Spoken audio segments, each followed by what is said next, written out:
ஒரு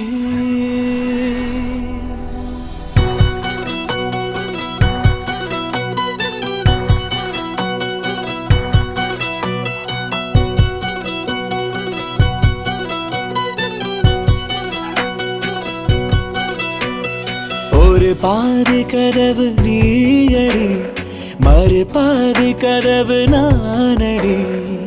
பார்த்து கொண்டே பிரிந்திருந்தோம், சேர்த்து வைக்க காத்திருந்தோம்.